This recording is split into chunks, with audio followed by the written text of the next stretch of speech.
Hello and welcome back to Ride Rescue. The car's sitting kind of precarious right now. It's going under the knife, doing some surgery. It wasn't exactly what I was planning on doing right away, but I decided to test the waters and put the car up for sale. And I had a few offers. I had some tire kickers, but most people were really worried about the rust in the car. The rust in the rocker panels, the mangled door and rear quarter panel on this side. So in upcoming videos, you'll see this poor thing coming all apart. But in this video, I need to fix some leaks. I went to move the car and there was a huge puddle of transmission fluid underneath the car. I thought it had a small leak, but it had a major leak. And then on top of that, there was a puddle under the differential too. So in this episode, I'm going to be underneath the car. We'll be raising it up in the air and I'll be climbing underneath it, dropping the pan gasket off the transmission, pulling the drive yoke out, putting in a yoke seal, getting it all buttoned back up again. Then it's going into the surgery room. So I'm going to be performing a lot of surgery. Just as a little bit of a teaser. Poor car. Stay tuned.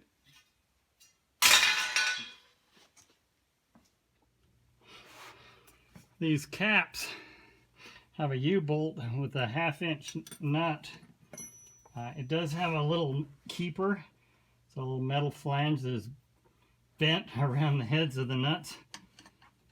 From this angle, I don't know if I'll be able to get those loose. I put the transmission in neutral so that I can turn the rear end. The tires are off the ground, so it's easy for me to be able to spin this around and get to both sides of it. Now, when you're removing these, you have to be careful to not knock these caps off. There's needle bearings all inside of that cap, and they just dump out. Keep a little bit of pressure on it and then turn it so that they can't slip off. I'll try to get this out of the way far enough. Probably have to wire it up to the chassis so I can break that big yoke nut loose. Well, impact wouldn't touch it. Sledgehammer won't touch it. Let's try a little different tactic. I have a feeling I might just break something before it breaks loose.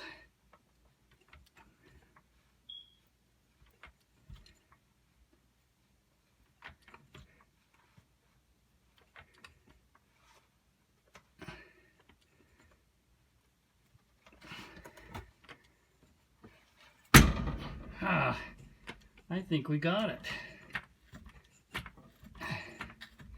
Yep. Okay. As they say, there's more than one way to do a job.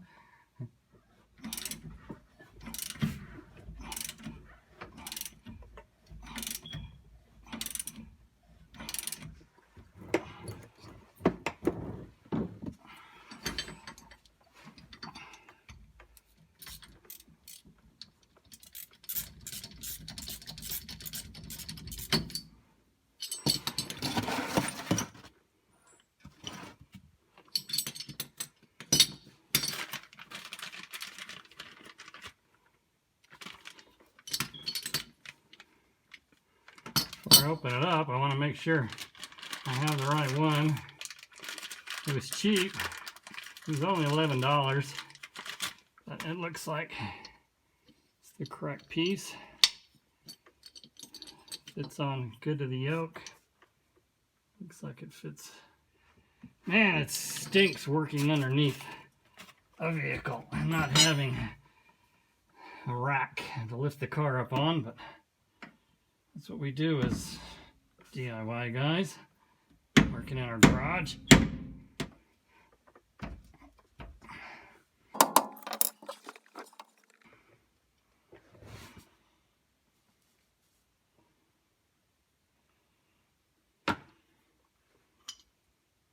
Cross fingers. Yay.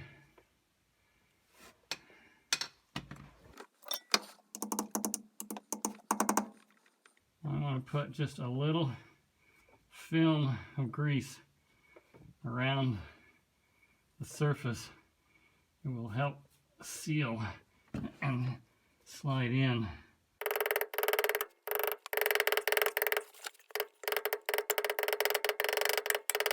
You just have to keep going around and work it in slowly and keep it going in straight and evenly all the way around so that it doesn't bind, because it can damage the seal.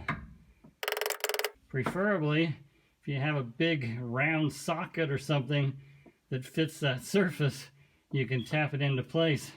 And I do have some seal presses, but not with this in the way. So I just have to be really careful and work it in. Just kind of hard to do when you're laying on your back.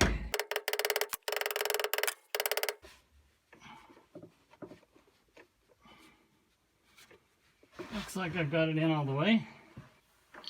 While I've got the yoke out, I'm going to test the surface, make sure it doesn't have a deep groove.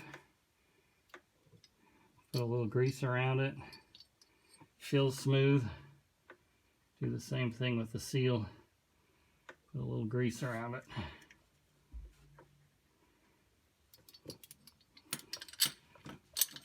Take my puller off. Now the drive yoke, on a lot of these, and I believe that this Pontiac is the same, it has a crush sleeve. And what that does is it crushes a pipe with a bulge in it, and as you tighten that up, it adjusts how the gears mesh together. And if you over tighten it, it will release some of that angle on the gear, and the gear will make noise. So I'll have to be really careful to torque it down and not over torque it, because if you go too far, then it will make the rear end whine and it'll knock the gears out of whack.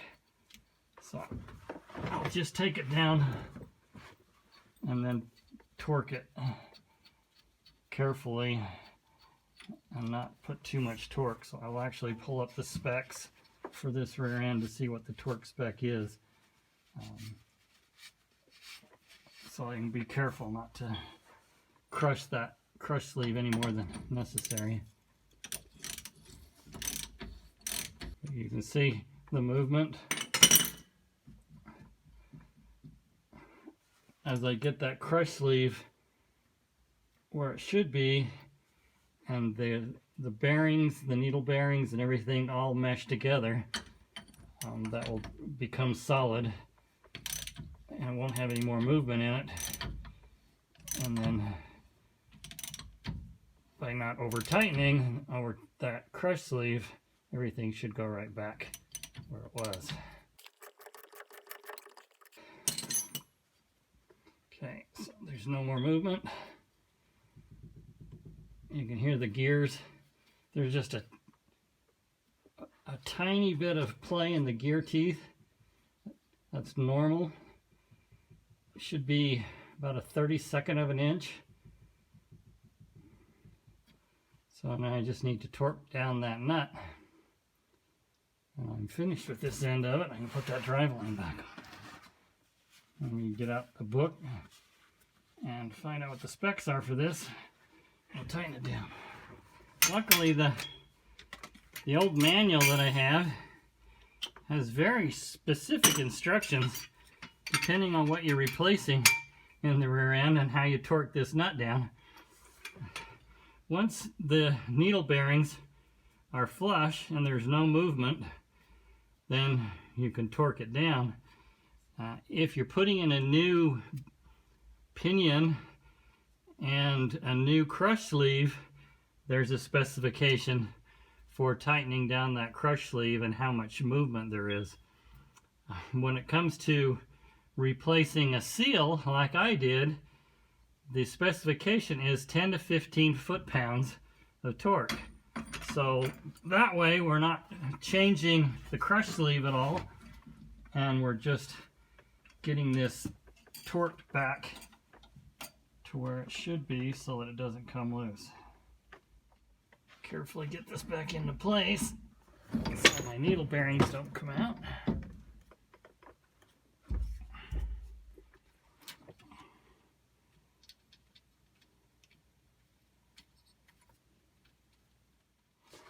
I want to make sure it's centered on both sides, it's seated properly, and then tighten it up.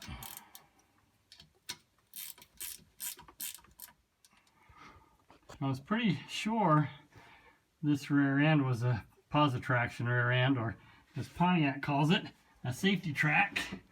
And as I'm getting ready to fill this up, there's the proof.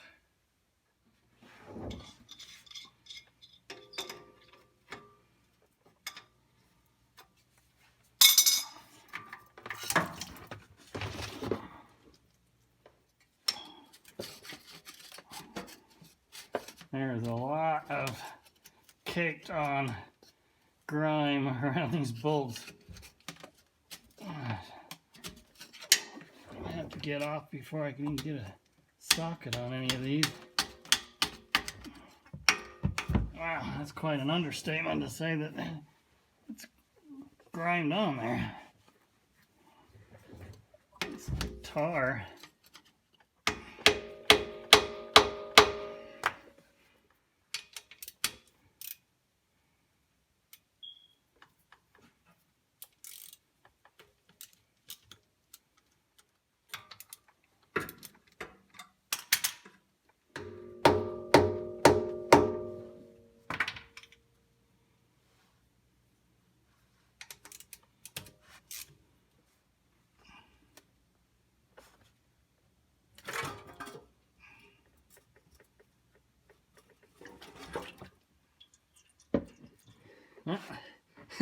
Now I've got that out of the way and got a little bit of a mess to clean up.